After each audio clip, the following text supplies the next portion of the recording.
തർജുമാനുൽ ഖുർആൻ സൂറ അൽ-മുഅ്മിൻ 10. അഊദു ബില്ലാഹി മിനശ് ശൈത്വാനിർ റജീം.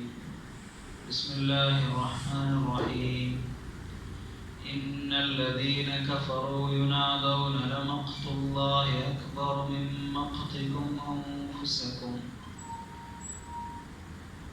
നിശ്ചയമായും നിഷേധികളായിട്ടുള്ളവരോട് നിങ്ങൾക്ക് നിങ്ങളോട് തന്നെയുള്ള ക്രോധത്തേക്കാൾ ഏറ്റവും വലിയതാണ് അല്ലാഹുവിന്റെ ക്രോധം എന്ന് വിളിച്ചു പറയപ്പെടും. ഇത് തുദഊന ഇലൽ ഈമാനി ഫതക്ഫുറൂൻ.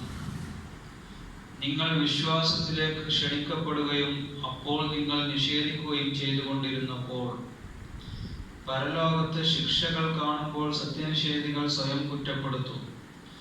അതിനിടവരുത്തിയതിൽ അവർക്ക് തങ്ങളോട് തന്നെ കഠിനമായ വെറുപ്പും കോപവും തോന്നും.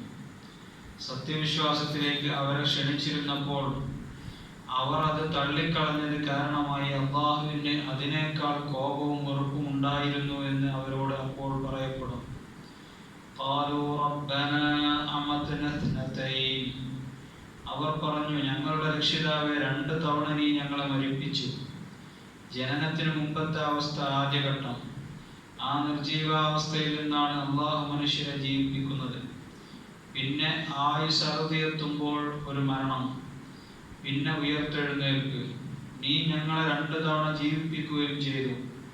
പ്രസവാനന്തരമുണ്ടായ ജീവിതം 1, ഖബറുകളിൽ നിന്ന് എഴുന്നേറ്റിട്ടുണ്ടായ ജീവിതം 2. ഫഅതറഫ്നാ ബിദുനൂബിനാ. എന്നാൽ ഞങ്ങൾ ഞങ്ങളുടെ കുറ്റങ്ങൾ സമ്മതിച്ചിരിക്കുന്നു. ഫഹൽ ഇലാ ഖുറൂജിൻ മിൻ സബീൽ. അതുകൊണ്ട് മോചനത്തിന് വല്ല മാർഗവുമുണ്ടോ? കുറ്റം ഞങ്ങളുടേതെന്ന് ഇപ്പോൾ ഞങ്ങൾക്ക് ബോധ്യമായിരിക്കുന്നു. ഇനി ഇവിടെ നിന്ന് രക്ഷപ്പെടാൻ വല്ല മാർഗവുമുണ്ടോ എന്ന് വളരെ ദയനീയമായി അവർ വിലപിക്കുകയാണ്. ذلكم بأنه إذا دعي الله وحده كفرتم. അതെന്തുകൊണ്ടെന്നാൽ നിശ്ചയമായും അല്ലാഹുവിനോട് മാത്രം പ്രാർത്ഥിക്കപ്പെടുമ്പോൾ നിങ്ങൾ നിഷേധിക്കുകയും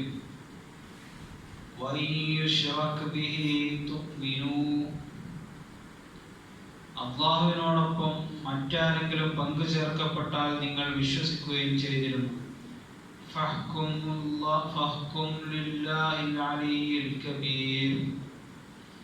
അതിനാൽ വിധിക്കുവാനുള്ള അധികാരം ഉന്നതനും മഹാനുമായ അല്ലാഹുവിനാകുന്നു.